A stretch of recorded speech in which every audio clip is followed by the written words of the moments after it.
All right, Matt, in this week's episode, we're going to get into the Twitter purge. We're also going to preview the week that's coming up, the weekend that was, and we're going to answer some of your questions here on Fight Night Picks. So, Matt, let's get into it.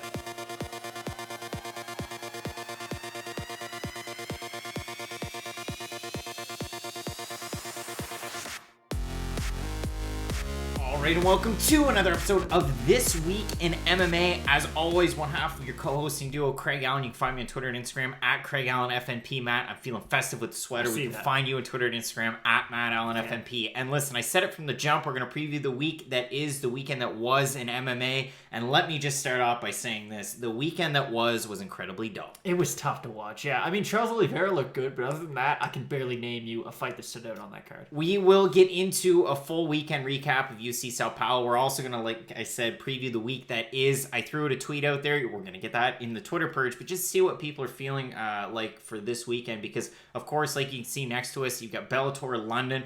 Really, really deep card. You've also got Cage Warriors 111 among really good cards, and there's a lot of them out there. There's Combate 50, there's LFA, there's plenty of different competitions out there. So we're going to get into that, but Matt, I kind of wanted to move through some of the bigger topics here, and I know there's one that we had in the Twitter purge that I just wanted to bring to the forefront here right now. Of course, the biggest news of this week was Ben Askren's retirement. Came out on the Ariel Helwani show over on ESPN, so, you know, credit where credit's due. He's been on there 10 times, which is just crazy to think of. He's Ariel Helwani's Gary Tonin in a sense to us. But really, you look at it, and this is a guy that went 1-2 in the UFC. But he said, I mean, he accomplished everything that he wanted to. He really went out on a sword, especially on a tough loss against Demian Maia.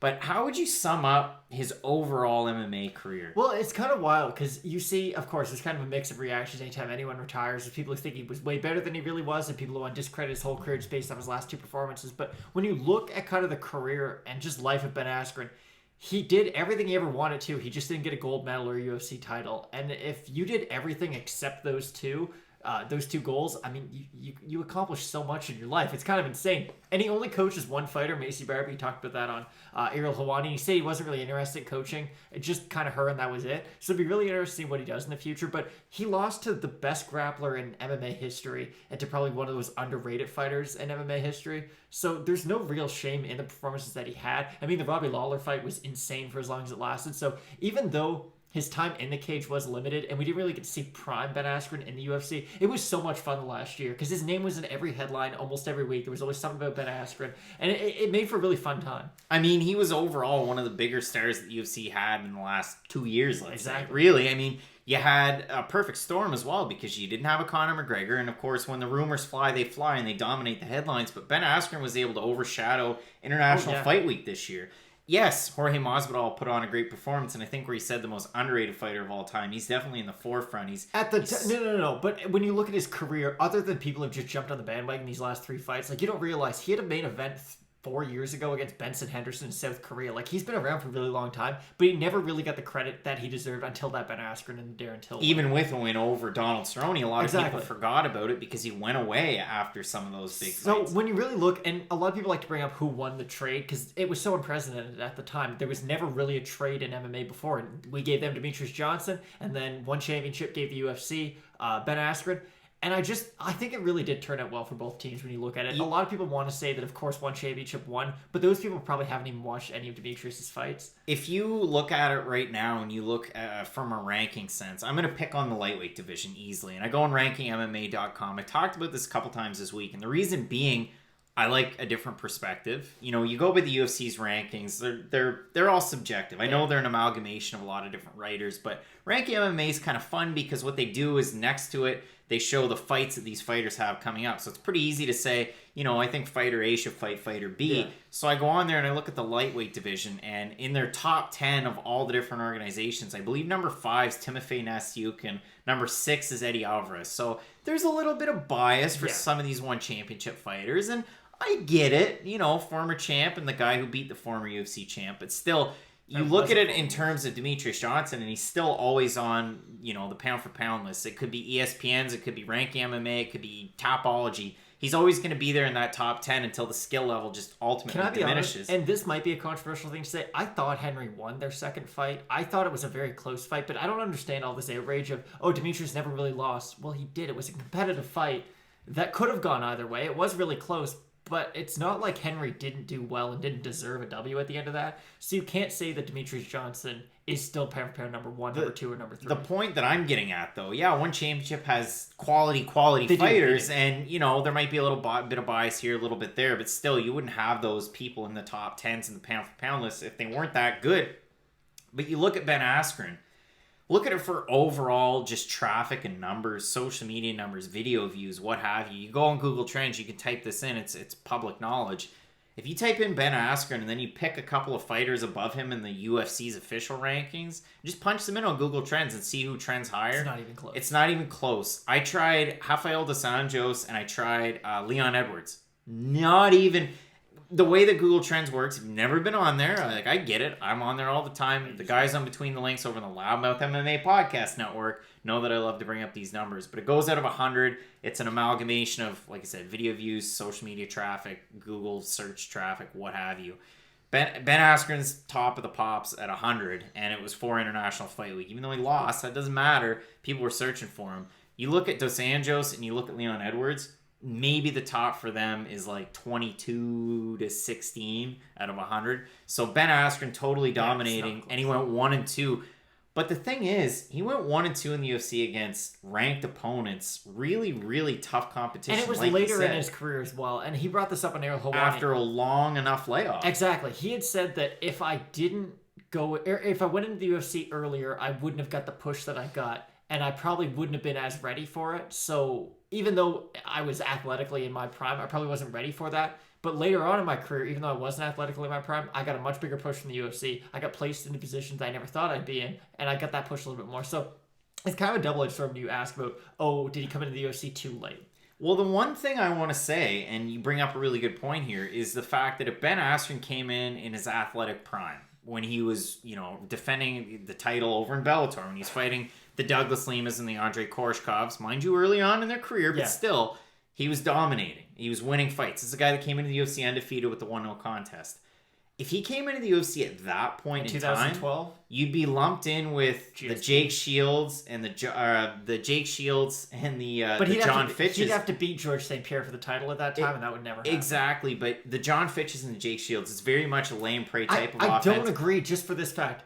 Him, no matter what, for 5 years, he could have 5 losses and 5 wins in the UFC. He would still always be in the headlines because personality-wise, that wouldn't change. Yeah, that's the other thing that I want to bring into it. So his performances might have been boring, and John Fitch and Jake Shields kind of aged their way out of the UFC. I mean, yes, they've had success in the PFL or Bellator or World Series of Fighting, whatever, but they kind of aged out, and their styles were boring. And not to say that they weren't great on the mic, because I actually think that they're both very entertaining and they have a high level knowledge of the game. Askren, though. As well, John Fitch, if you ever actually go on his Twitter and watch his podcast, it's pretty neat. Like he'll answer anybody's questions. We cannot compare the personality of John Fitch to Ben Askren in the mainstream. It's ifs and buts were candy and nuts, we'd all have a Merry Christmas, and that's kind of how I feel about Ben Askren. If we got him earlier, whatever. If we got him earlier, he would not have been undefeated right now, but I feel like he'd be good enough to stay ranked and good enough to keep his name in the headlines that he wouldn't kind of drown himself out due to the boringness. Because let's say he did get that label as a boring fighter, and I know sort of towards the end of his one championship career, he wasn't really fighting guys who should have been in his weight class, so he's getting a lot more finishers at that point. But if you just look at his 3 UFC fights, you cannot say Ben Askren is a boring fighter. He got thrown on his head and nearly beat to a pulp by Robbie Lawler, came back and kind of choked him out. Got knocked out in 5 seconds, and then had a fight of the night with Damian Maia, the greatest grappler of all time. You cannot... his run was anything but boring. Yeah. I mean, I don't disagree with you there. And the one other thing that I thought was pretty weird was just if you looked on social media... Okay, so you've got the retirement announcement. Honestly, maybe I'm just looking at it through rose-colored glasses. I saw a lot of positivity. And especially from his peers, too. Of course, it's going to be negativity from Cheeto fingers. Media members. But the thing was, my point here... I know Ariel Helwani sent out a tweet. I know a lot of people sent out tweets and said, hey, don't badger the guy. Don't give him a hard time for retiring, whatever. He didn't have success in the UFC. Honest to goodness, I didn't see it. I didn't see a lot of negativity. There was a little bit of it, but that's the thing too. It's not like he retired because he wasn't good enough. He needs a hip replacement. That's just it. You can't really fight after you get that done. In his 30s. Which, yeah, but I mean, he's been wrestling since he was 2 years old. But just, he said that he would probably have one more fight at the minimum if he didn't need the surgery. And he kind of expected to get a hip replacement at some point in his life. He was just kind of hoping he would be able to hold off till he was like 50 or 60. But of course, that's not what's happening. So it is unfortunate. But he's one of those guys. It's not like there's not other avenues for him outside of fighting. Like when you look at a guy like, his name gets brought up a lot. Like Diego Sanchez probably should have retired about 3 or 4 years ago. But there's not that much else he can really do other than fighting. It's no disrespect Diego Sanchez, but he doesn't really have that colorful personality where a lot of fighters go on to, they'll be a commentator, they'll work the booth, they'll do stuff like that. He doesn't really have that. But with Ben Askren, let's say he gets hip surgery, goes away for a year and a half. He could be your next. Could you imagine like Joe Rogan and Ben Askren and Chael Sonnen and commentate fight? Like there's a lot of things he can do outside of fighting. It's not like he needs fighting in his life to make a living or anything. So I'm very interested to see what he does outside of the UFC. Yeah, and I mean that was one of the major topics of this week, and normally we save those for the Twitter purge, but it just happened to be, it dominated everything. So Matt, without further ado, we will get into my favorite segment of the week. It is time for the Twitter purge. It's time for the Twitter purge. Matt, something that dominated the world MMA headlines. First time they do. On Monday, I happened to be invited onto the Score on MMA podcast by James Lynch, fellow Canadian, and I just wanted to say thanks. It was a great time being on there. You and I have hosted a lot of live shows before, and the best part for us, we've had fight companions and just live podcasts. The best part is answering in that chat. Best part of James' podcast. I popped out the chat. We went along. We went through some of the questions. We recapped UFC Sao Paulo. So be sure to check that out from James. I was just badgered and hammered on after the fact because I forgot to bring up the Loudmouth MMA Podcast Network, so be sure to check that out. I put out a video last night to get a little bit of traction, but you can find shows like Early Stoppage and Between the Links, myself, John Franklin, Mike Heck, Keith Schillen, Davidson Baker. There's Marcel Dorff and Max Friedman that do the Loudmouth MMA breakdown shows. You can find the recaps with Keith and John. Sometimes some of the other guys hop on those. Davidson as well for some of the Bellator recaps. You can find the Not Safe for Work podcast, which is an awesome show if you want to just, either turn the volume up in the car or turn the volume down when you're at work or at home. But no, the guys do a great job, and I wanted to throw that out there, and I really appreciate being on the show. James really hosts a clean show, runs a tight ship. He does. And it's listen, a wicked product, though. Honest to goodness, like growing up in Canada, the Score was huge. We used to watch the Score every morning, all the damn time, every morning. So it was kind of cool to be on there. So I'm gonna pump my tires a little bit more, but this is kind of the way to set up this show. And if we clip this is gonna be the clip.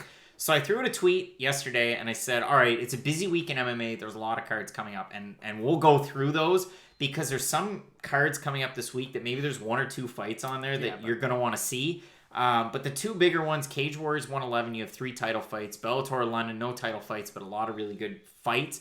Some of the fighters that you would normally see, or you would have seen on like a Cage Warriors or Bama card or what have you. I threw down other, and then I threw down no MMA at all. I want to say this. Yeah. For the 14% that said no MMA at all, you know what? That's fine. We all need a break every now and then. I'm glad you're watching this show and you made it this far, 10 minutes in roughly. But yeah, good. Take a break. Seriously. There's some good cards. There is. We're going to talk about them. Every now and again, you need a break. You do. The other explain belows, I'll go down. I like these. But Cage Warriors 111, Bellator London, we're going to preview them. They're great cards. But listen, I get it if you're saying other. Now, Huggy Bear said, G Hurricane returning to the cage this weekend. We're going to talk about that fight. Gerald Harris has a fight coming up. It is not in Bellator. He's going to be taking on Seth Baczynski. It's in one of those regional promotions, but it's a good fight. You got a couple of UFC vets going at it, especially later on in their careers. It's a good matchup, and it kind of helps those smaller promotions get a lot more eyes on them too. So it's sort of a win-win for everyone. And Harris was calling for a fight for a really long time, so it's kind of nice that he's finally able to compete again. Yeah, and it was good to see him too, especially when Bellator went back to Thackerville. He's an Oklahoma guy. When Justin Wren was there with Fight for the Forgotten, doing his thing, and Gerald Harris was a part of it too. So good on Bellator for letting that happen as well. Patrick Auger there saying, LFA 79, my man, I threw down, you can't see it because I can't scroll further, but I said title fight in the main event is great. Also eager for the LFA debut of Zviad Lavashvili. There you go. He's 11-0. He's taking on Josh Huber, who's 24-10 with 1-0 contest. And Lavashvili, I mean, what can I say? He's Georgian, but all the fights that he's had overseas, majority of them come by finish, his wins. So it's good to see him making his US debut, making his LFA debut. And I know there's a lot of articles out there about possibly with a win. Maybe it's, lines him up well, the UFC shot. And LFA, I mean, that's a perfect place to go if you want to push yourself. If a guy with an LFA champ goes to the UFC, you know that they're ready for the larger organization. So, Matt, moving on to the next one, this is something that instead of Ben Askren, this is 1A, 1B. Luke Rockhold over with MMA Fighting this week, and we just tossed out the graphic and the tweet from MMA On Point. Jason, Tom, the guys doing great work there. How wild is it to think that about 4 years ago, Chris Weidman and Luke Rockhold, like 3.5 years ago, Chris Weidman and Luke Rockhold were considered two of like the pound-for-pound best mixed martial artists on planet Earth. And just to see like how kind of quick the decline of both guys have been, it's just insane just before you get into this stuff. If you look at the fight that Luke Rockhold had against Yoel Romero, yeah. If I'm not mistaken, that was when the shin issues happened. No, he had shin issues his whole career. But in that fight, he was doing really well. It got opened up. Yes. But in that fight, he did really well, and then he got caught with the left hand. In Michael Bisping, he was doing pretty well, gets caught with the left hand. And then it was all those, does Luke Rockhold just have a glass chin? But when he fought David Branch in between those two, he got hit a little bit, but he did look good. Like, once he got into his positions, he looked as dominant as Yeah, like there was the point where he's up against the cage and he was just eating unanswered shots. And we'll talk about David Branch later on. Exactly, with Shlenko. But with... and you like to bring that up about Luke Rockhold. If anything, that's a positive. It showed that he ate shots and didn't go down right away. You're going to get hit. It's a fist fight. But the problem was, defensively, I just don't know. Like, if you look at AKA fighters, they're all really good defensively. Cain Velasquez, Daniel Cormier, Khabib, they don't really get hit all that often. And I know Daniel Cormier just got TKO'd by Steve Miocic, but he gets into these wild Cain Velasquez by Francis Ngannou. But again, they're very good fighters who are all defensively sound. Luke Rockhold just never really developed that wrinkle in his game, I don't think. And I do think a large part of it had to be the fact that he was so big for middleweight, he could just lean back a lot of the times. But once people figured that out, it was he was so stuck in that rhythm that he couldn't actually get out of it. And the shin issues that I kind of brought up is where I was going to go. So in his last fight against Jan Blachowicz, that was the issue. For some reason, he was able to wear a compression sleeve around his leg. And, you heard the horror stories between the fight against Romero and the fight against Blachowicz. It was a long time that he was off. They had to open up the wound. They had to staple it. Then there was infections. It was a reoccurring issue. He was going between gyms, aka Hard Knocks. Like, there was just a lot of things. Then he wanted to fight Anthony Smith, and he got paired up with Jan Blachowicz. Well, that's probably a good thing for him. Yeah. And Jan, again, deciphered the puzzle and figured it out. A left hand, that's weird. Yeah, exactly. And got the finish. It's unfortunate, though, but it's not surprising. And again, he's another guy like Ben Askren. Luke Rockhold, as goofy and as easy as it is to make fun of him, doesn't really have the brains for the arts, my man. Does not have the brain. But do you know what Luke Rockhold has? He has the looks, and that's all that matters. Luke Rockhold's just going to keep on modeling and making a ton of money. I can talk about this, but you put me in a photo shoot, and nobody's going to buy that product. But if Luke Rockhold reversed the roles, he can sell a Rob Polo around all he has a lot of things outside of fighting, and it seems like ever since he lost Michael Bisping, he's kind of retired after every single fight. Not really officially come out and said something of this magnitude, but he's always like, I like fighting because I'm good at it and I make a lot of money from it, but it's never been like a massive passion of mine throughout life. Yeah, and at the end of the first Zoolander movie, Zoolander and Han, they build the school. Yeah. Luke Rockhold has to find his school. He has to find his school. So we'll move forward. And Matt, such a weird segment. There was a fight announcement that came out this week, close to finalizing, but the February 8th card, there's a lot of moving pieces. There's rumors that John Jones could take on Dominic Reyes at this card. It's in Houston. It's in Houston. I'm wrong. There's rumors that Conor McGregor could take on Donald Cerrone. There's a lot of different fights, and there's been a few that have been announced for just this date. They haven't come out and said, this is official, this is official. But Brett Okamoto tweeting out that UFC's close to finalizing Derrick Lewis and Ilir Latifi on that date. My tweet, what's the common thread here? Ilir Latifi in his first pro fight fought Blagoy Ivanov in Bulgaria in 2008. How did that fight end, Craig? 2-0 contest. But why though? Blagoy Ivanov fought Derrick Lewis Cage broke this month. So there's some juice. But this has got to be one of the weirdest fight announcements I've seen in a long time. Do you know how happy Derrick Lewis must have been when he opened his email? Like, yeah. They were like, okay, you can fight Curtis Blades, who's the worst matchup in the world for you because she can take you down, or you can fight a guy who you probably outweigh, and I'm not even joking, he probably outweighs Ilir Latifi by 100 pounds. Not to that degree, but he's so much bigger. He's so much stronger. Everything Latifi does well, Derrick Lewis does better. And Ilir Latifi's lost 2 in a row, so it's very weird that a guy coming off 2 losses is going up to fight one of the more highly touted heavyweights. Ilir Latifi, I know this from memory, is 5'8" and he has a 75-inch reach advantage. Derrick Lewis is 6'3" and has a 79 reach. So yeah, I know Ilir Latifi's almost like Daniel Cormier when he fights at light heavyweight because you're always fighting bigger guys, but length, reach, height, it's just weird. Can you please do me a favor, though, and never compare Ilir Latifi to Daniel Cormier on this podcast again? You know where I was going. It's just weird. It's just, it's such a weird fight. Latifi is on a 2-fight losing streak. Just got KO'd. Derrick Lewis lost 2 in a row, but it was for the title. And to JDS. And then he won his last fight against Ivanov this month. So it's just so weird. I mean, early predictions, yeah, I know where you're going. Derrick Lewis could take his head off in 10 seconds. I think Derrick Lewis wins as well.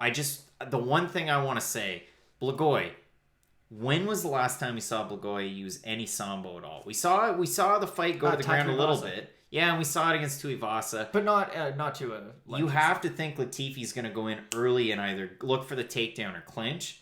But Derrick Lewis just pops back up, and that's against bigger guys he pops back up. Ilir Latifi, and I'm not even going to sugarcoat it, he has terrible cardio. It's not like he has kind of bad cardio or he can overexert himself. No. I've never seen a Ilir Latifi fight where at the end of the first round, he is not huffing and puffing. Where you went, man, that guy looks good in a fight. He looks as good as he looked shirtless on a horse. Exactly. And he always looks good in that scenario. But it's just a really weird fight, like you said. And Derrick Lewis, yes, he's a bigger guy, and he looks and he has the style of a guy who should get tired. He has very deceptive cardio. I'm wearing a UFC Halifax shirt right now with Derrick Lewis. And we saw him weather a big storm from Travis Brown, who at the time was But he weathered a big storm, he faced adversity, and later in the second round, knocked him unconscious. And I feel like this fight's going to go very similar. All right, so from one weird fight announcement to a good one. James Gallagher, it's officially he's going to be taking on Cal Ellenor. Bellator returning to Dublin February 22nd. This one was originally scheduled for their last Bellator card this fall. And it's interesting because it was a weird reason why this fight fell apart. Cal Ellenor, there was some sort of issue with his medicals as far as his brain was concerned. I don't like that. I almost thought Cal Ellenor, there's a chance like maybe he's going to have to retire. It was a weird situation. He was on Eurobash with Peter Carroll and Niall McGrath. He talked to Peter about it. He talked to him before that. He was over in Dublin promoting the fight. Like, not that there was a huge rivalry between them, but anytime you're going over to Ireland, especially with a guy like Gallagher, you're going to be the heel. But he was going there to sell tickets and really promote himself. So it's a shame to see the fight fall apart. Of course, Gallagher ends up fighting, a short notice replacement in the main event, gets a quick submission win. But there's a lot of juice to this fight. There's already, built in, like I said, kind of like a rivalry, I guess. Like the story's already there. Yeah. It's going to be a hell of a fight. I was surprised Cal Ellenor ended up going with Bellator, the success that he had outside. But this is a really fun fight. And again, this is a tough test for James Gallagher. This is like the next Ricky Bandejas. Other than Ricky Bandejas, this is the highest level opponent James Gallagher's ever fought. Now, we know how that Bandejas fight went, but Gallagher's kind of grown quite a bit since then. It's just weird. Stop giving him main events. I don't know if his shtick has really grown on people in the European market or in the American market, but from everything I see on Twitter, no one seems to like him for the reasons that that Bellator wants people to like him. Yeah, it's weird. It's like he's a heel, but there's not people that like it. That's the thing, Ben Askren. Yeah. Ben Askren could play a heel. Colby Covington can play a heel. You're doing a good job if people pay to see you lose. That's the ultimate goal. And James Gallagher, I don't really care if he wins or loses at this point. I will say, though, it is smart putting him back in Dublin because you've already got that built-in fan base. Like I said, Ellenor was up against it, but he was selling tickets. So at least we get this fight. Like I'm really, really looking forward to this fight. I just hope it doesn't fall apart similar to our main event that we have coming up this weekend. My just question is, what's the end game for James Gallagher? Like, what's Bellator's big goal? Because he's not going to be a Conor McGregor level superstar. He's had enough big name fights by now that you would think it would start to catch on. He doesn't fight with that style. He has that persona. We know he stole it. You know, people relay it to the SPG and the McGregor and whatever. But you look at his performances. He's all right on the feet. He's not great. No, his grappling's really good. So, you know, if he continues on with that and you can grow yourself in your own market, in your own country, and you're a star there, then that's fine. It is. I don't know. Do they want to push him to a title shot soon? Do they want to just keep on giving him guys who they think he's going to beat? That's the problem, and I'm glad we're on the subject because, you know, Horiguchi's hurt. So he was supposed to be taking on Kaya Asakura at the Bellator Ryzen, you know, mixer. And Horiguchi's out of that fight. He's out for the foreseeable future.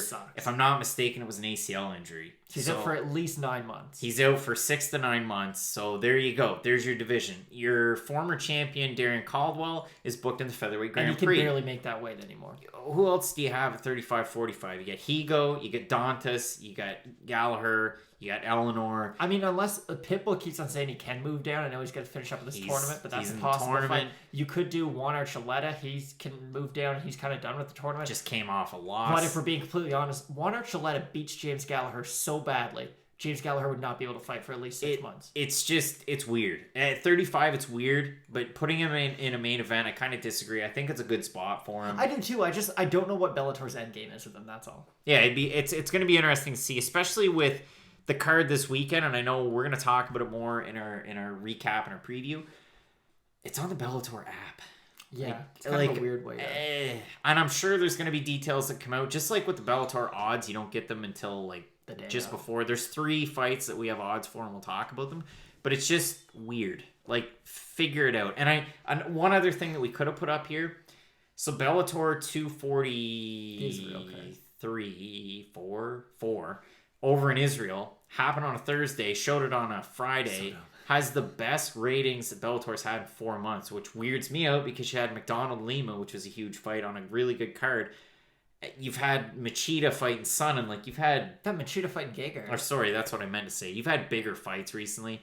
That's weird. Like I have an issue with that. That's just weird. That's my opinion. We move forward. It's not like one championship weight cutting weird, but it's definitely like look into it, Eddie Bravo weird. So the one other weird thing as we get into our next topic, Soren Bok's taking on Terry Brazier. What a fight! Terry Brazier's looked good with Bellator, former Bama 2 division champ.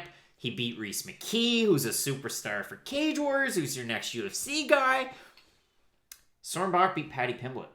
That was a great fight. Soren Bok was on the posters before MVP was going to fight Derrick Anderson, and now he's taking on Giovanni Melillo, if I'm pronouncing that correctly, in Italian. So now it's just weird. It's weird that Soren Bok isn't overly promoted, but Paddy Pimblett has a fight coming up this week. Giannetti. He's going to be taking on Jojo Giannetti.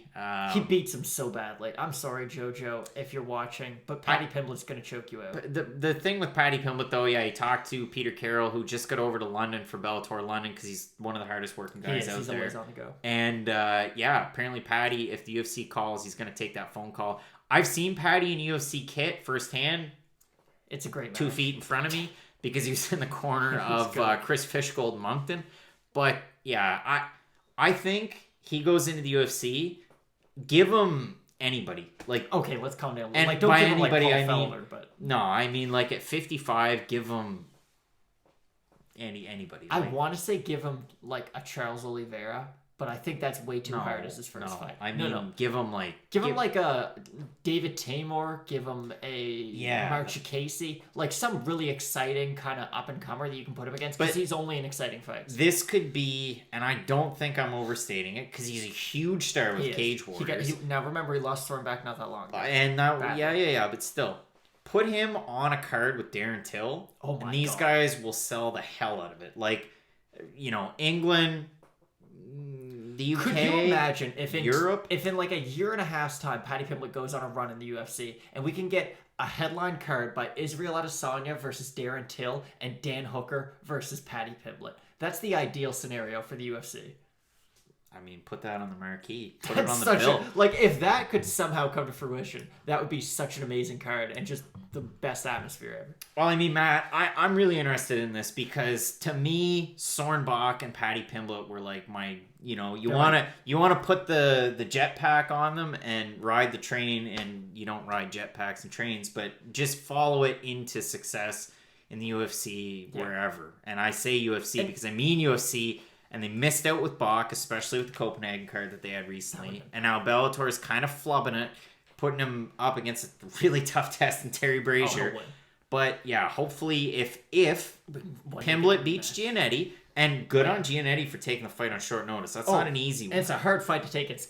And if Pimblett can get over all the injury issues he's had, and the canceled fights and this and that, this is a guy that you want to strap the jetpack onto and follow him, because I think he can really be a star. There's some guys that come over from Cage Warriors or LFA or just any smaller promotion, and they didn't really fight the best competition, even though they were the champion in that organization. So the UFC is going to use that as like a marketing tool, as, oh, they were the LFA champion. But when you really look at who they fought in that organization, it wasn't, anyone with substance. When you have guys like Beck and Pimblett who end up fighting each other, had these great fights, you know that they're ready for the big stage because they've already fought the best on their way up. And to throw out a lob, and a lot of people are going to know it, like your Nicholas Dalby and Ross Houston. I'm surprised they didn't rematch that in the UFC, and I'm sure if Ross Houston, maybe it's 1 win, maybe it's 2 wins, whatever it is, he'll eventually end up there. But you see fights like that. You see guys like Johnson and LFA with the crazy knockout this past week. You see all sorts of, wild things that happen on the regional scene. You do that, maybe you get signed. But you do that and you're able to maybe not repeat it, but string a couple of decent wins together, and there's your shot. So, yeah, for Paddy Pimblett, just stay healthy, get a win over Giannetti. It's a recognizable name. It's an Ultimate Fighter guy. There's the juice to get him signed. And it might not be the best advice, but it is true. If you put on exciting fights, you get promoted more. The wins and losses matter, but the UFC really cares about excitement. Elias Theodorou has a lot of wins, but what's he doing right now? You look at every regional promotion. I can think of a couple of easy names off the top of my head. Guys that are 18-9, exactly. guys and gals, great records, but you don't see them signed because it's just a lot of. It could be split decisions. They got knocked out in their losses, and their wins are, lackluster. Yeah, but if you're a guy like Justin Gaethje, who, you're just kind of waiting to lose a fight with his style, of course they're going to sign you. UFC wants exciting fighters. They don't really care where you are in the rankings at the end of the day, because you're still going to have champions, whether it's you or whether it's not. So as long as you put on exciting fights, and you're in a larger organization, the smaller ones like the Cage Warriors, you're going to get signed eventually. All right, Matt, the Twitter purge, we had a lot to talk about and a lot of juice in all the topics. And listen, that's kind of the story for this week. I mean, we have some decent cards. We're going to talk about them. We're going to talk about UFC Sao Paulo. So, first of all, we're going to hear from Spretzabox. We're also going to hear from Strikeforce Energy. Always keep that in the cup. It's great stuff. And then also we're going to get into those fights. So let's get into the recap and the previews. Fight Night Picks is brought to you by Strikeforce Energy. Head on over to the website, strikeforceenergy.com. If you enjoy the flavor of freedom, the company's veteran-owned and everything's made in America. They've got great apparel. You can turn any 16.9-ounce beverage into an energy drink. There's no sugar, no calories, no stirring, or no shaking required. They also have a line of different products as well as Strikeforce coffee. So if I head into my cart, I've got a 4-count sample pack. I've got a 20-ounce coffee mug. And if I head into that checkout, use the promo code FNP, click to apply, and you're going to save 20% off any order. That's FNP at strikeforceenergy.com. So it's brought to you by Spretzabox. Head on over to the website, spretzabox.com. All you have to do, click to get started. You can either order one of their boxes that has over $100 in value, or maybe you're interested in a single item, like these great socks. So click on them, add them to your cart, head on over to the checkout, and then all you have to do is enter in the promo code FNP as follows here. You'll save 10% off your first box or your complete first order. That's spretzabox.com. All right, Matt, weekend recap. And listen, not a great weekend in combat sports. Like I said, there was Bellator, but that was Thursday, and then it was a Friday, so we're not going to focus on it, but we will spend some time On UFC on ESPN Plus 22, Blachowicz versus Jacare from Sao Paulo, Brazil. It's the biggest city in Brazil, and they got a stinker of a card. It wasn't good. One that I bet you Colby Covington's probably smiling about it because it wasn't a great card for the Brazilian fans. And listen, it's not common that you have a card that has no fight of the nights and 4 performance bonuses, but that's what we got. Well, okay, sometimes weekend. you can have that, but that's like the card's amazing. Or other times you have it and it's like this, where none of the cards. So if we start at the bottom, you had Tracy Cortez taking on Vanessa Mello. Terrible fight. A lot of people really high on Cortez coming into this one. She's battled just a life of adversity. I know her brother had UFC aspirations. He unfortunately passed away due to cancer. Her mother passed away due to cancer, so she's living out her brother's dreams, fighting the UFC, won a Contender Series this year. She gets a unanimous decision win over Vanessa Mello. It was, lackluster is the word to use. Mello landed some shots, but she's now 0-2 in the UFC, and Cortez picks up her first win, so good to see from her. Your next fight, you had Ariane Lipski, the former champion from KSW, taking on Isabella de Padua. De Padua coming in on hours' notice. Yeah. Hours' notice. She kind of walked in on weigh-in because you had Veronica Macedo that couldn't weigh in due to migraines. So De Padua weighs in about 5 pounds over. Lipski agrees to it. De Padua loses. It was 40% of her purse. I don't think it was 30. Either way. It was 30-40. Either way. De Padua put it on her for a bit. No. But she did. She did, but it wasn't. Lipski got a win. It's first UFC win. She lost her first 2 fights. She did not impress in this fight. No, that's what I mean. Her stand-up looked all right. Her grappling and takedown defense is not good. But here's the thing. If she's in top position, she can actually do some half decent work with a ground and pound. But yeah, like you said, she reminds me very much of Sarah McMahon. Sarah McMahon is an Olympic level wrestler. Just hear me out. Who's really good on top. But the second she's on her back, just looks completely lost. And Lipski's in that category. Olympic level wrestler. Her wrestling is good, but her grappling is not great. But still, even if you're on your back, you can get her back up. jiu-jitsu is not good. Yes, that's what I mean. So yeah, it wasn't a great fight in the second one. Then you had Douglas Silva de Andrade taking on Renan Barão. Some people hit me up through email and DM asking us for predictions in this fight. So I took it and I threw out the timestamp. And if you watch our analytics and what we talked about this fight, it went up and then down. Douglas Silva de Andrade, what can I say? The power carries on at 145. Renan Barão's chin isn't as bad as everybody thought it was. Renan Barão might have won a round in this fight, possibly by some people scoring. But why the fall from grace continues. So I'm just going to out myself. I could show it in front of camera. I may have texted Craig as this fight was going on and Renan Barão got his first takedown and he was looking half decent. And I said, Renan Barão, turn him back the clock. And the second that text said received, he just started doing really bad. That third round was hard to watch, too. You could tell that every punch that Andrade was throwing hurt Barão to a certain degree. His face was all busted up. It was a hard one to watch. And like you said, just how the mighty have fallen. Like, you have a guy who at one point was not only considered the best bantamweight in the world, he was pound for pound number 1. People forget that. He was ahead of Anderson Silva, John Jones, Jose Aldo. Renan Barão was the best fighter on planet Earth at one point. And now you watch him just, losing all the prelims of a fight night card is really unfortunate. You've got to think that this is probably his last. He's 2-8 in his last 10, which is an awful record. And it's unfortunate to see, that's all. It's not good. In the next fight, one of the guys that he beat Colby Covington. He did.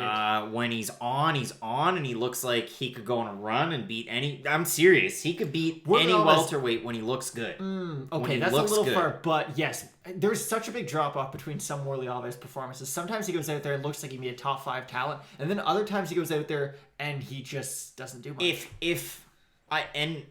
Just speaking from the way that I feel, if I was somebody close to Warlley Alves, tell him to go to one of the gyms in Florida and just get the rounds in. Do what, we always wanted Gilbert Burns to do. And look at Gilbert Burns. Warlley Alves just has to bring everything together. The grappling is there. The jiu-jitsu ability is there. The defensive wrestling isn't great. But the striking can be really good. And he's got a lot of power. But taking on a guy like Rude Boy, Randy Brown...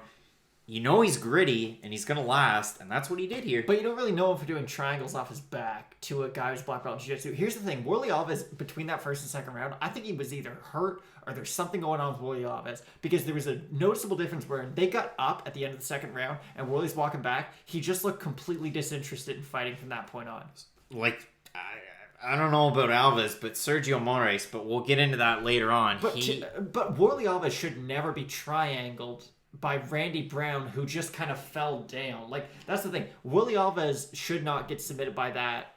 Like, to Damian Maia, he shouldn't be caught in that kind of stuff. So, for it to happen against a guy like Randy Brown, and he didn't really even look to be defending the choke all that much. He kind of sat there, got put in it slowly, and then tapped out. Like, I just feel like there was something off. That's all. It was weird. If we continue on our next fight, this would have probably been my fight of the night if I could have given one. Francisco Trinaldo, Bobby Green. Poor Bobby Green. Like, in decisions. He just doesn't have enough output. That's the problem. Bobby Green's never really lost a decision. He's just never won one either. That's honestly... And that doesn't make any sense, but Bobby Green, all of his fights, he doesn't really get hit all that much, but he doesn't have enough output to get him up on the scorecards enough, and that's why he ends up fighting in all these close decisions. Trinaldo gets the win. He is really still today pushing for a fight against Edson Barboza. I don't think it's going to happen, but it's kind of neat to see a guy that's like 40 that's able to put on the performances that Trinaldo is able to put on. We talked about it when we were talking about this fight last week. The fact that he beat Hernandez. Like, he did. I thought he beat Hernandez. Like you said, even at this point in his career, he's a very talented fighter. He puts on exciting fights too for the most part.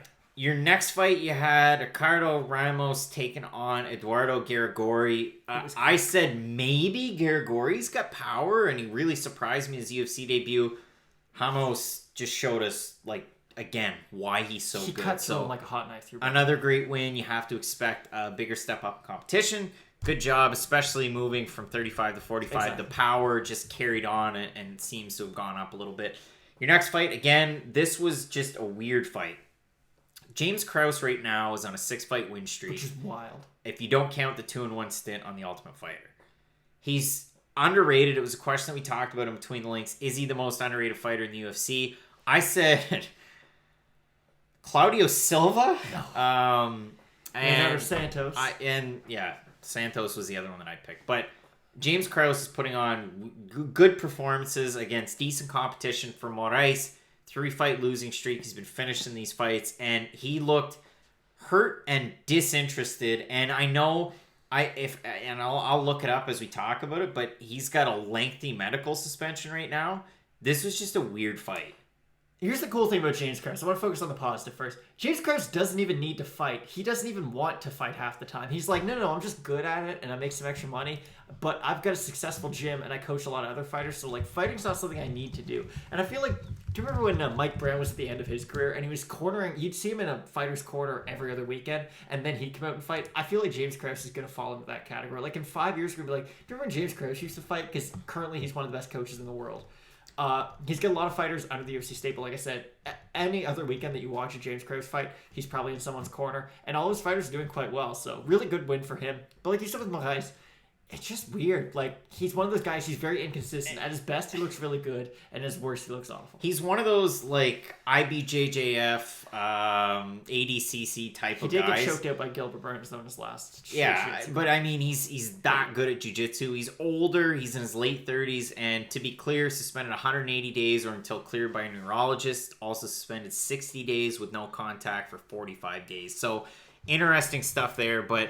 You have to think that's probably it for Sergio Moraes in the UFC. Oh, yeah, losing like that and putting on such a weird performance. And if your fighter's that hurt and disinterested, between the second and third rounds, opportunity to throw in the towel, because in the second round, he looked piss poor. Okay, but I don't want to take away from the fact that I genuinely think it was more James Krause looked good than Sergio Moraes looked bad. With the Warley Alves thing, it did look like there was a stark contrast between him in first round and him in the second round. Like, he just completely changed his body language. Moraes kept on kind of fighting. It was just, once he realized he couldn't win anymore, then he became disinterested. It was a weird performance. That was our featured prelim. We moved on to the main card. Wellington Turman taking on Marcus Perez. It was okay.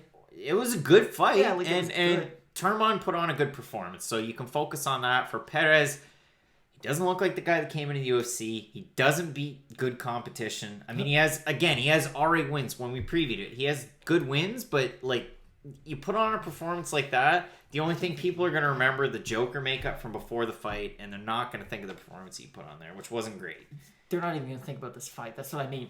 If you're Perez and you lose, it's really not the end of the world. He's probably going to get at least one more opportunity. I thought he looked good in some moments. He just didn't have any cardio. Like, Tormon just stayed steady the whole entire fight, and Perez would just kind of like wait, get hit 5 or 6 times, and then throw a big shot and hope for it to land. And we focused on it a lot in the preview. Tormon's ceiling's higher. He's younger, and he has a lot of fights in his young career. But my opinion, move him up. Heinisch went up pretty darn quick.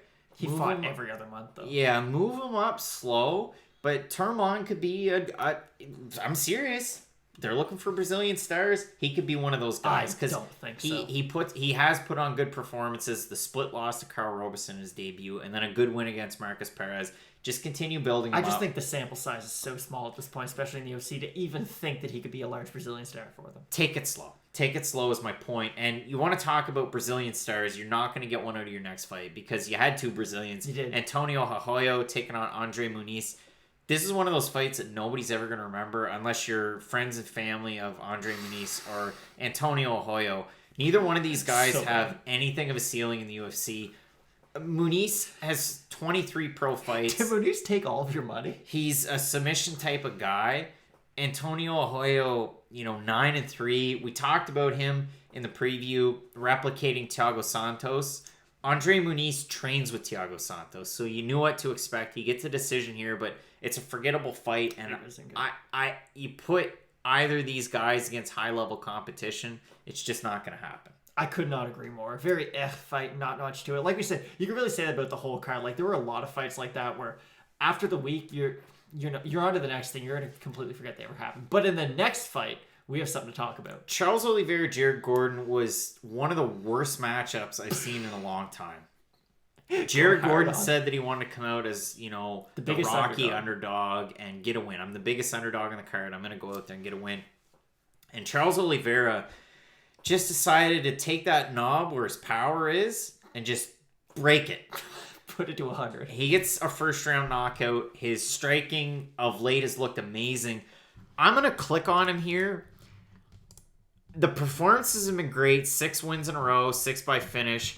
The one thing that I worry about, I want to see him take on top competition. We'll talk about that in a second. Clay Guida, Christos Giagos, Jim Miller, David Tamor, Nick Lynch, Jared Gordon. Not the cream of the crop. David Tamer wins a really good one. The losses are against some of the best of the best. I mean, Paul Felder, Lamas, Pettis, Holloway, Edgar, Swanson, Cerrone, Miller. But still, they're the best of the best. So he only loses to the best. Again, I want to see this guy tested against a top 15 opponent. I want to see this guy tested against a top 10 opponent. On different podcasts, I've named who I want to see, and I bet you we're both going to throw the same name. I texted you the second this fight was done, and I said Charles Oliveira needs to fight Kevin Lee next. I think Kevin Lee's the guy. Because Kevin Lee or Ally Quinta, those are the 2 guys. But to me, I think Kevin Lee's the matchup that's going to bring out just the clash of styles, and it's going to be a fun one. Exactly, because when you look at what does Kevin Lee do, he's a phenomenal wrestler, and he's a back taker too. He's not just a pressure wrestler like a guy like Usman who's going to take you down and beat you up. No, he's going to take you down and try to get to your back. If you try grappling with Charles Oliveira, though, he's going to find your back eventually. And that's kind of the fun thing about both guys. They're both very grappling heavy. Oliveira's been submitted in the past, and same thing with Kevin Lee. He's been submitted in the past. So both guys' offensive ability on the ground is just so high that it's almost guaranteed to have a finish. And even just the striking, like you look at how good Kevin Lee looked in his last fight, where he almost decapitated. Or the Barboza fight. But it's been on a stand-up level against Gregor Gillespie when he took his head off with that head kick. And when you look at what Charles Oliveira can do on the feet, he has that very high tie style, throws a lot of leg kicks. It makes for a perfect matchup. In my mind, you can put Charles Oliveira up against anybody and he's going to look good. But put Kevin Lee against... Just don't put him against a boxer. Just don't put him against a boxer. I don't want to see Kevin Lee fight Dustin Poirier because that's the worst matchup for him. Yeah. But yeah, I think, and Kevin Lee still needs like a win or 2 before you can start looking ahead for him. I feel like he has to fight guys behind him in the rankings just due to the fact that he is on a bit of a skid. So do this one. Let's say he blows the door off Charles Oliveira. Then you can put him up against the guy ahead of him. Yeah, exactly. So that makes a lot of sense. Guys coming off a win, especially a big win streak. Quick thing for Jared Gordon, I don't think he's going to get cut, even though we did mention the fact that his only wins are against guys who are no longer in the UFC, and he's been stopped in all of his losses. He's 1-4. I understand he's 1-4, but I feel like he's going to be able to go to the UFC and say, yeah, I lost my last one by knockout, but I fought the 13th ranked guy in the world. So I don't want to say it was a no-lose situation because, he got finished quite brutally, but you lost to a guy who you shouldn't have been fighting anyways because he was way ahead of you. and they're probably going to give you one more fight due to the fact that you're friends with Paul Felder. See what happens. In our co-main event, you had Paul Craig taking on Mauricio Shogun Rua. This is an interesting fight because I scored this fight oddly, and I talked about it on the ScoreMMA podcast with James Lynch. I scored our co-main and our main event really weird. A lot of people disagreed. A lot of people bounced back and forth on all these fights. So I scored the fight a 10-8 round 1 Craig, a 10-9 round 2 Rua, and a 10-9 round 3 for Craig. So I had a 29-27 for Paul Craig. The striking output in the first round was about 4 times as much for Paul Craig over Shogun, 4 or 5 times. After that, it evened out, and the third round was close. I did have this fight as a draw. I didn't think that they were going to call it a draw, but I did agree. I thought that Paul Craig won that first round very handily. It wasn't one of those 10-8s where you're like, damn, they probably could have stopped it, but it was just, he was completely in control and he was never in danger. And the accumulation of damage on Shogun's face as well, if you take that into consideration. Now, I always cheer for Paul Craig. I'm really down on him after this fight, if I can be completely honest. It was his fight to lose. In the third round, you could tell on the feet, he was much quicker than Shogun, and Shogun's strikes were very labored by that time. All Paul Craig had to do was keep on throwing the jab and move out of the way, and he would have been able to win that round very easily.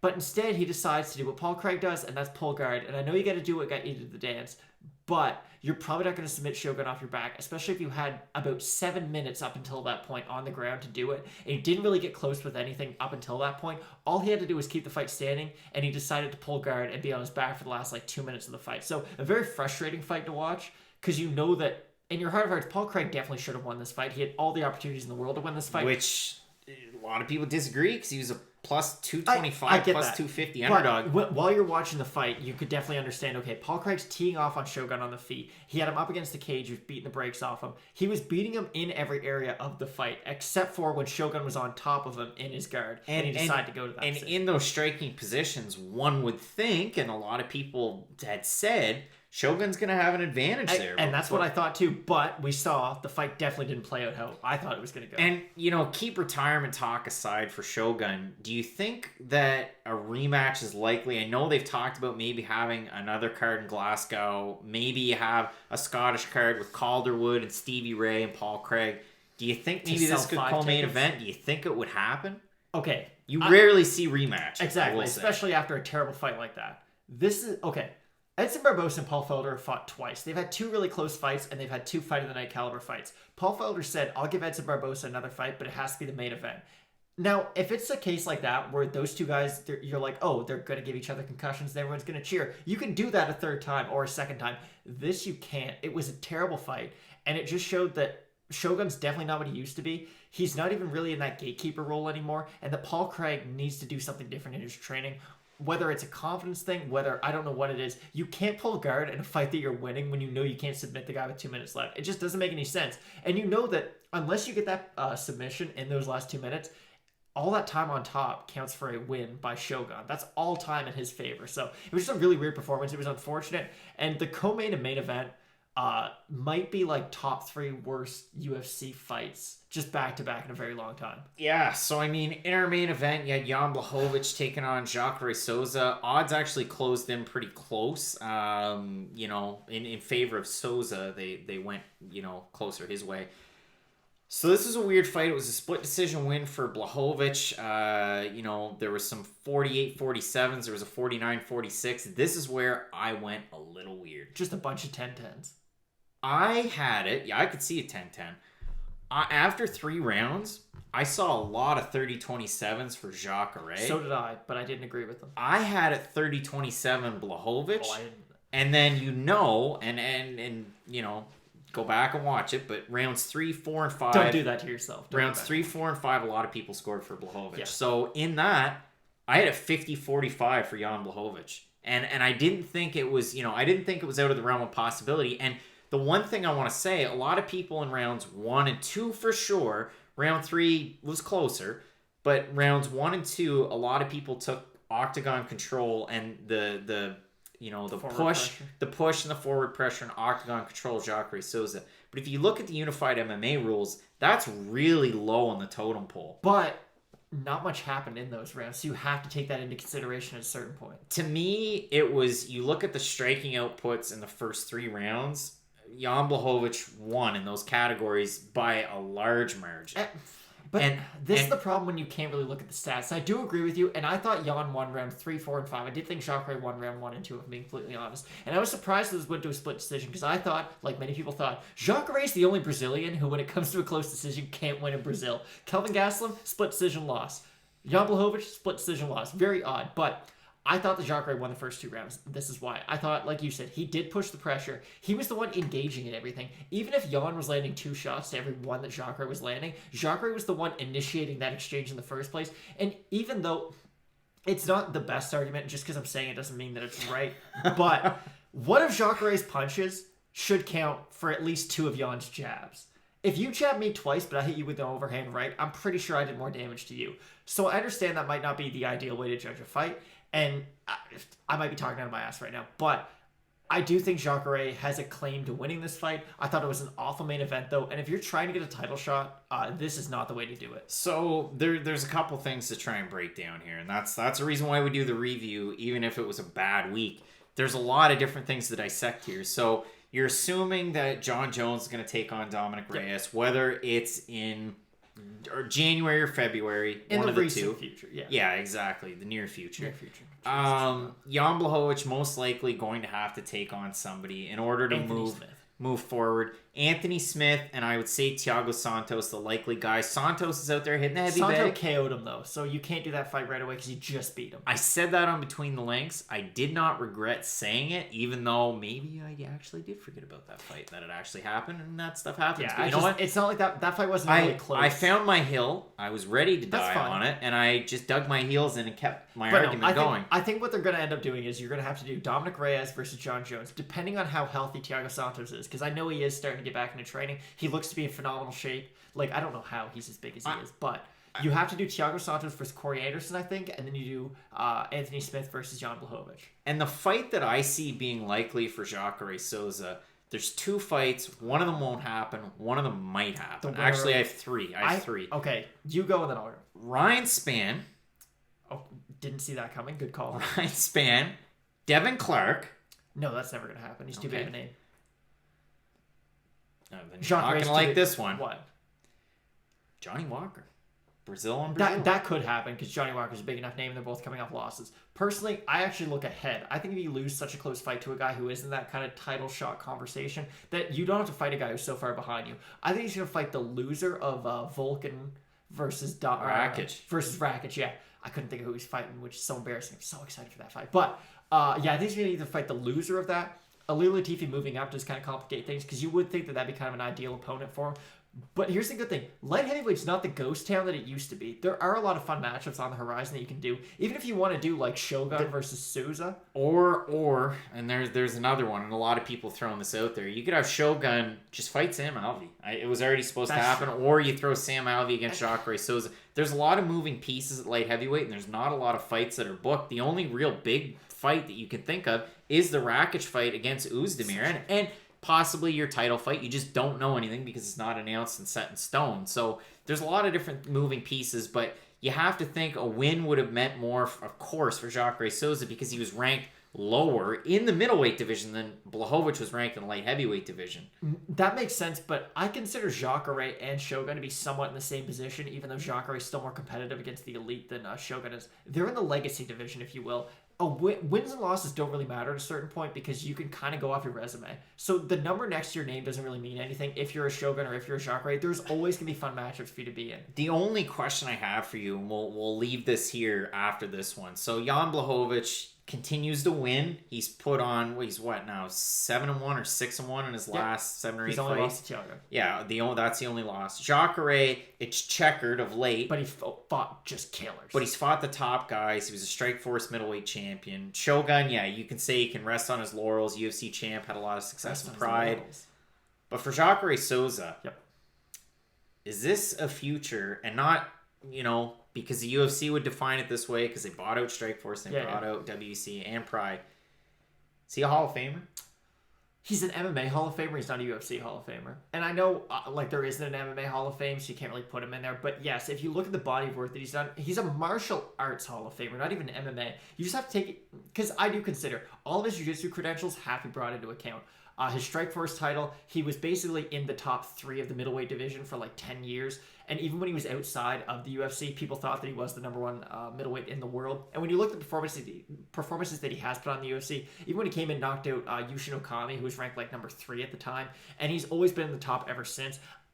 I don't think he's a UFC Hall of Famer because he never did get the title, and to me that does mean a lot. I know Uriah Faber's in, and he didn't have a title, but Uriah Faber is really like... Just kept fighting for the title and losing. Exactly, but like he's the one who completely grew the bantamweight and the smaller divisions in MMA, so you have to give him so much more respect just for what he did promotionally. Jacare, even though he was a fan favorite, he's kind of a cult classic MMA fighter. He never got that title. He never even got a title shot. And when people think of Jacare, they're probably not going to remember him as the guy who was the Strikeforce champion, the guy who is the multiple-time World Jiu-Jitsu champion. They're going to remember him as the guy who fought Yoel Romero, and he should have won, but he lost. They're going to remember him as the guy who never got the title shot that he probably should have got, but they're also going to remember the losses. When he fought Robert Whittaker. Exactly. He was the guy who people would beat to get their title shot at a certain point. Robert Whittaker beat Derrick Brunson, and I jumped on that train. And then he fought Jacare. And I remember we watched it at your friend's house. And I was like, guys, I know Jacare is really good, but Robert Whittaker is something special. And Robert Whittaker went out there and put on probably the best performance anyone's ever put on against Jacare. And ever since that fight, we just haven't seen the same Jacare. So, yes, I think he's an MMA Hall of Famer. I don't think he's a UFC Hall of Famer. It's like Carmelo Anthony. He's a basketball Hall of Famer, not an NBA Hall of Famer. So if we move along from the orange to the NBA to the bigs to the Nuggets, if we move along through from our recap to our preview, we got to get excited again because you have Cage Warriors 111 taking place this weekend. It's on Friday. You have 3 title fights. If we look down through it, there's so many different matchups. There's a lot of juice in a lot of these fights. There's a lot of people that you could eventually see popping up in the UFC. I know some people might be upset, if we just breeze through it. But if we look at a couple of the prelim fights and we look at the main card, there's first of all one prelim fighter that I want to talk about because I play this over and over in my head and it's weird. Kingsley Crawford is taking on Scott Butters. I interviewed Daniel Crawford before he made his Bellator debut, and he said that one of my training partners is Kingsley Crawford, no relation, and I play that in my head. I thought it was the funniest thing that he ever said because it wasn't a joke. He just goes, "There's no relation." I thought it was pretty funny, but Kingsley Crawford fighting there, training partner of Daniel Crawford. Mikey Ekundeo is one of those fighters that you want to watch at 135, and I can say that easily because he's 7-1. But this is a guy that, undefeated, great wins, and then he fought Jack Shore, and a lot of people were excited, and he lost that fight in the 3rd round. That was for the bantamweight title. He's going to be taking on Luca Iovine, who's 12-4. It should be a good fight, and if Ekundeo can get a win there, Ekundeo's legit. Expect another couple of fights, maybe at the Cage Warriors level, or maybe Bellator even picks him up. It'd be a smart signing by them. It would. But that's one of those guys that you should watch. Jordan Barton, of course, 5-1, taking on James Hendon. You're gonna want to see some of these fighters, but we move up into the main card. So first of all, the Paddy Pimblett Joe Giannetti fight. We talked about it. Joe Giannetti, since the UFC, since the Ultimate Fighter, so he loses on the Ultimate Fighter. And then he loses in the Ultimate Fighter finale, and then the UFC decides to not sign him even though he made it to the finals, and then he had a draw in his next fight. Which was against Josh Harvey, who, we know quite well from the local NEF scene. And then he loses again to Dewan Owens in Cage Titans, and then he beats Keenan Raymond. So you're losing to guys that are 17-13-1, and then you're beating guys that are 3-6. Paddy Pimblett's probably going to flying triangle you. So people can criticize us for picking on these records, but listen, seeing some of these guys fight firsthand on regional promotions that have records like that, you know what you're getting. You're not getting UFC level talent.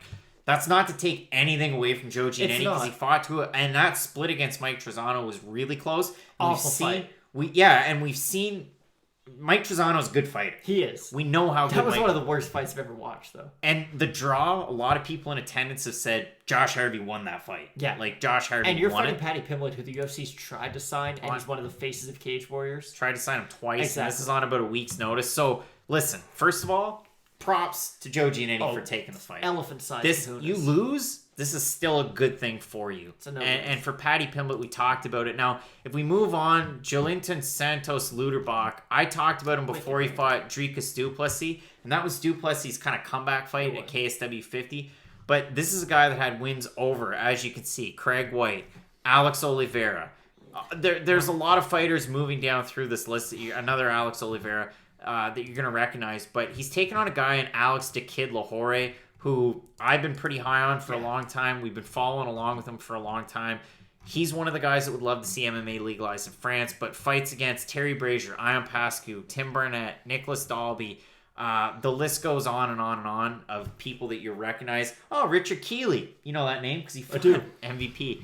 But Alex Lahore, a lot of finishes. He's a really exciting guy to watch. You know, it's if you're following along this late in the video, you're probably a Cage Warriors fan. You're going to want to hear some good things. Or you're a KSW fan, you recognize him from that. Exactly. Modestas Bukauskas taking on Ricardo Siglia. Point being here, I've seen a lot of interviews with Modestas this week. He's taken on an 8-1 fighter over from I almost said Israel, but I meant to say Italy. But for Bukauskas, you look at these fights. I mean, he wins the light heavyweight championship. He's beating Marcin Wojcik, who a lot of people recognize, the Polish giant, 12-7, fought Scott Ashcombe, fought Tomasz Narkun. He's fought some high-level guys, won his last fight as well. So this is a big fight. I expect you don't see a lot of light heavyweights come over from Cage Warriors and find a lot of success. No. I can think of a couple off the top of my head, but you don't see a lot of guys in some of the bigger weight classes. You look at his opponent, 8-1, like I said, 30 years old. The one loss to Michael Shaychuk. It's going to happen. We know he's pretty good in the UFC. And you look at a guy, and again, these records are deceiving because you're beating guys that are 9-11, 7-12, 3-6-1. It's just tough. I've looked at this fight quite a bit, and I've watched, again, Bukauskas' fight tape, watched a lot of the interviews, speaks really, really well. This is a guy with another one of those wins. You never know. I mean, 10-2, yeah, it's probably too early, but he's one of those guys that you want to watch. You move up, Mads Burnell. He's very good. Yeah, I mean, the UFC run wasn't great. No. But this is another Danish fighter. That's the thing. This is another Danish fighter that's had success outside of the UFC, goes to the UFC, didn't go great. Nicholas Dalby, but he's 35. Now he's back in Cage Warriors, and he's doing it. I mean, he beat Dean Truman by Japanese necktie, and Dean Truman was the champ. Dean Truman's had a lot of good performances, but yeah, I mean, you're losing to guys like Michel Prazeres, who's effing huge for the division. And Arnold Allen's a pretty darn good fighter. He's ranked 15th. So, I mean, that's fine. Mike Santiago wasn't that great, but still, he comes back and 3 finishes in a row, 2 Japanese neckties in a row. Wild. And Mads Burnell's a great fighter. You're taking on Steve Amable. Diddy Kong's a great nickname. You look at the quality of wins, too. I mean, guys like Liam Bennett, guys like Josh Abraham, Decky McClellan. Good fighters in his last 3. It should be a good contest. He's been kicking around with Cage Warriors for some time. Submission. But Mads Burnell's the guy that you're going to look at. And then, of course, in your main event, you get James Webb taking on Matthias Frederick. You look at the 2, 7-1. Of course, Frederick's one of those recognizable names from, just the European scene. Going to be taking him on again because it was a majority draw in their last fight. So something to keep in mind, especially, at the top of the card. But really, you got a rematch there. Burnell's your UFC champ. Not a UFC champ. He was in the UFC. He's your champ. Bukauskas looking to, hold on to his title. There's the juice there. Matt, we move on to Bellator. There's fights on this card that people aren't even going to realize are on this card. And then you're going to look back and say, man, I wish I saw that. Chris Bungard, Tim Barnett. UFC vet Robert Whiteford taking on UFC vet Sam Sicilia. That's a fun one. Alfie Davis, big name. Alessandro Botti, big name. This card, in my opinion, is bigger than Cage Warriors. Cage Warriors has a lot of good fights, and those 3 title fights you're not going to want to miss. But Charlie Ward, Pietro Panini, they were building up that fight on its own, and a lot of people are going to recognize Charlie Ward. You got the Canadian Jeremy Pelty taking on Tom Mearns. If you read that quick, you might have read Tim Means. That's what I did. Tom Mearns. Kent Koppinen, he's main evented before, taking on Andy Manzolo. Denise Keelholt's coming back. Nathan Rose, who I'm really high on, taking on Harry Hardwick. Denise Keelholt's taking on Sabri Sengul. Not familiar with her. You move up, Walter Gahadza, we've talked to you about him before. Lewis Long, these guys are guys that you're going to recognize. Aiden Lee, who if his jiu-jitsu's on point, it's going to be a great fight, taking on Damian Frankovitz. Charlie Leary, Tim Wilde, another good one. And then, of course, Terry Brazier taking on Soren Bach in his debut. That's honest. I think Bach wins. But between that and the co-main event, those are my fights of the weekend. But you're not going to want to miss those two fights. No. Matt, your co-main event. Undefeated Fabian Edwards taking on Mike Shipman. You can put stock into this fight because they've called each other out for a long time. Only trouble is, Mike Shipman lost his last fight. And exactly. It kind of takes away from the shine of the matchmaking. I'm going to pull it up because Mike Shipman got finished by Costello Van Steenis in that fight. And that's why there's an issue with it, because if they were both undefeated, that's awesome. Or sorry, if Shipman was on a big run taking on Fabian Edwards, there'd be some juice there. But Fabian Edwards, the ceiling's really high. Yeah, he's looked great as of late. He's basically a better version. He's a worse version of Brother, but they do a lot of the similar things. He gets a lot more finishes, though. Here's my problem with Fabian Edwards. When he looks good, he looks like a world champion. He looks very human, though, about 30% of all his fights. There's times where it's not like he's taking a round off, but he just kind of slows. He just kind of slows down. Like the fight against Neto, he looked good, but that was kind of a showcase. But in the Lee Chadwick fight, he didn't look good at all. He looked tired. He looked sluggish. And he gets the win over Jonathan Basuku in his last one, which is great. But yeah, you're taking on a legit test of Mike Shipman. I know he got finished in his last fight, but we've got an intriguing matchup. I think Fabian wins, but he's always kind of got that one dud of a performance, and you never really know when it's going to be. So it's definitely a very dangerous fight for him. And we have odds on this fight. Edwards is just over a 2-1 favorite here. In the Brazier-Bach fight, they're somewhat close. Bach's a favorite, but a minus 145 there. Edwards, I think, if you're in the pick'em game, I think there's value on Shipman at that. But I just think Edwards brings more to the table. If he's on, I would take him. And in your main event, MVP is going to win by knockout. There's a fun fact. It's weird because this main event was put out there a couple of weeks ago, and it wasn't even this fight. It was supposed to be Michael Venom Page against Derrick Anderson, and Anderson looked good in his last fight. Which is a legitimately great fight. Yeah, we go down, you can see Anderson withdrew, which is a shame because it would have been a good fight. Now he's going to be taking on Gianni. Now, Craig, I have an idea to grow the podcast really big. Can you just put your name in the hat to fight Michael Venom Page? Because I think there's a chance you might actually be able to get it eventually. Richard Keeley's a librarian. Richard Keeley got the fight. There you go. So you look at it, I mean, he beat Will Chope in his last fight, so there's that. But yeah, you get knocked out in 2 fights before. You get knocked out in Venator, and maybe Colangelo. Maybe he's very good. Great name. Dope. Great name. I mean, maybe it's a burner account for Brian Colangelo on Twitter.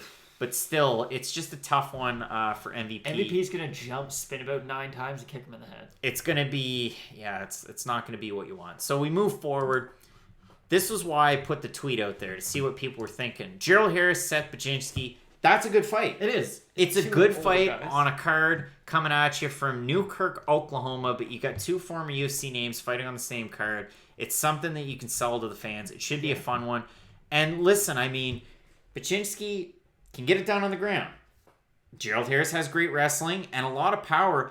And in his last fight against Anatoly Tokov, he almost knocked him out. He did, and then he got choked out. So there's juice in that fight. LFA 79 is fine. You got Brandon Royval taking on Nate Williams for the flyweight title in the main event.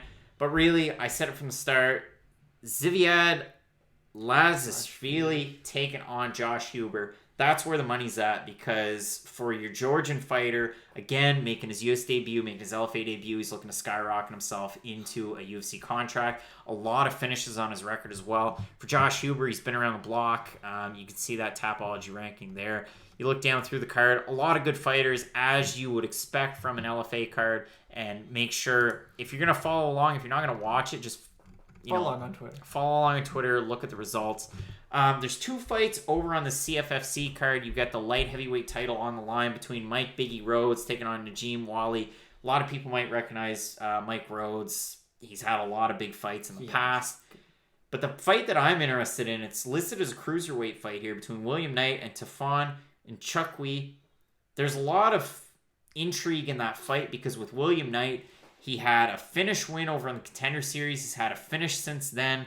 6-0, all by finish. He's 7-1 as an amateur, and then he lost like a kickboxing bout at the end to Yorgan Takashi, who's in the UFC. So William Knight, maybe with another performance. Nah, he needs 3 or 4, I think. You see him into the UFC, but he's on a developmental deal, and it's a good fight for him. So if you're looking forward to this card, maybe pay attention to that. Apart from that, again, some other regional names that you might want to, brush up on and pay attention to. Same as Ring of Combat. And I bring this up because you see Ring of Combat cards from New Jersey. You look at them, you think, hey, every now and again there's some intrigue. But again, George Sullivan taking on Joe Riggs, and a lot of people are going to recognize Diesel Joe Riggs, but George Sullivan, this is his 3rd or 4th fight outside of the UFC. Why are we talking about this? His last fight in the UFC was against Mickey Gall, so there's reason to look at it. Also, Tim Dooling, who's had a lot of really tough fights, and if you don't believe me, I'm pulling up Tim Dooling's record because a lot of people are going to recognize the losses.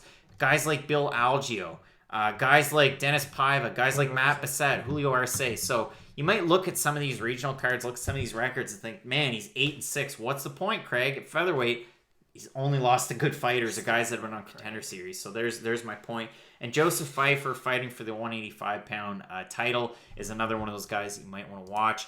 Brave CF, Stephen Lomon's a really good guy to watch because he's fought Franz Malambo a number of times, and you know what Malambo brings, especially with his fight against Dominic Wooding that he had last in Bellator. But again, some other names that you might want to watch. You might recognize Lukasz Porobiec, among others on this card, Karolina Wojcic. So another one of those Brave cards that, again, it might fly under the radar. This is one of those cards that people aren't going to pay attention to, but I'm going to tell you about... For good reason. I'm going to tell you about a fighter that you should watch. And every now and again, you see these amateurs pop up, and I'll talk about them, and maybe they make some noise, maybe they don't. The one I will say that I have experience watching in a fight is Tom Pagliarulo. He fought, and I'll pull up his record. He's taking on Brandon Gibbs, who's 4-1, but I can only tell you about Pagliarulo, and you can see him with a smiling Kevin McDonald's. There's going to be something good. He beat Zach Richard in a decision to win the promotion's vacant featherweight championship in amateur. Then he beat Jimmy Jackson, who, he's 4-3. But my point is, Zach Richard is a heck of a fighter, and a doctor stoppage after the first round to get the win. Oh, and by the way, he's a star pupil of Rob Font, who's a really good coach outside of the UFC. You got to expect a Joe Lozon connection there too. So Tom Pagliarulo, I've seen him training at some of the bigger camps Pagliarulo has in the States before this fight. So just watch out for him, because if he gets another one here, maybe he turns pro, and maybe, you see his name pop up again. Megan Rosado is another one that we've seen on the NEF fight calendar, fight schedule. And again, another win at 135. Maybe she turns pro. Maybe you see her pop up again. Yeah, exactly. So some interesting stuff there. But Matt, the biggest cards over the weekend, you get Cage Warriors 111. You've got Bellator London. We previewed, we recapped, we spent a lot of time on some of these fights that, listen, it's a throwback to the old podcast. We used to talk about a lot of fights people wouldn't care about, but there were some names on some of those podcasts that would pop up. That's the reason why we do it. Is, you got to pump the tires of some of these fighters, and then when they pop up, like a Macy Barber or an Edmund Shabazian, then you know who they are when they popped up. So it's fun. It's fun as always. It's one of the longer episodes, and listen, there wasn't a whole lot of good fights last weekend. This weekend, there's no UFC, but there's still a lot to talk about, and there was a lot to talk about as far as social media was concerned with, the Twitter purge, the Ben Askren retirement news. That was big. So you're going to want to follow along with that. We really appreciate everybody tuning in. Again, you can find me on Twitter and Instagram at CraigAllenFNP. You can find Matt at MattAllenFNP. Don't forget to check out the content on the Loudmouth MMA Podcast Network. There's going to be an episode of Early Stoppage. We're filming it tonight. It should come out either tonight or tomorrow on Thursday. You can follow along, like I said, on Twitter. We're going to be tuning into some of these fights over the weekend and offering you a couple different things there. And the other thing I want to pass along, this is the last show in the studio. It is. We're moving on to bigger and brighter things. Yeah, I've actually got everything figured out in my head as far as the configuration is concerned.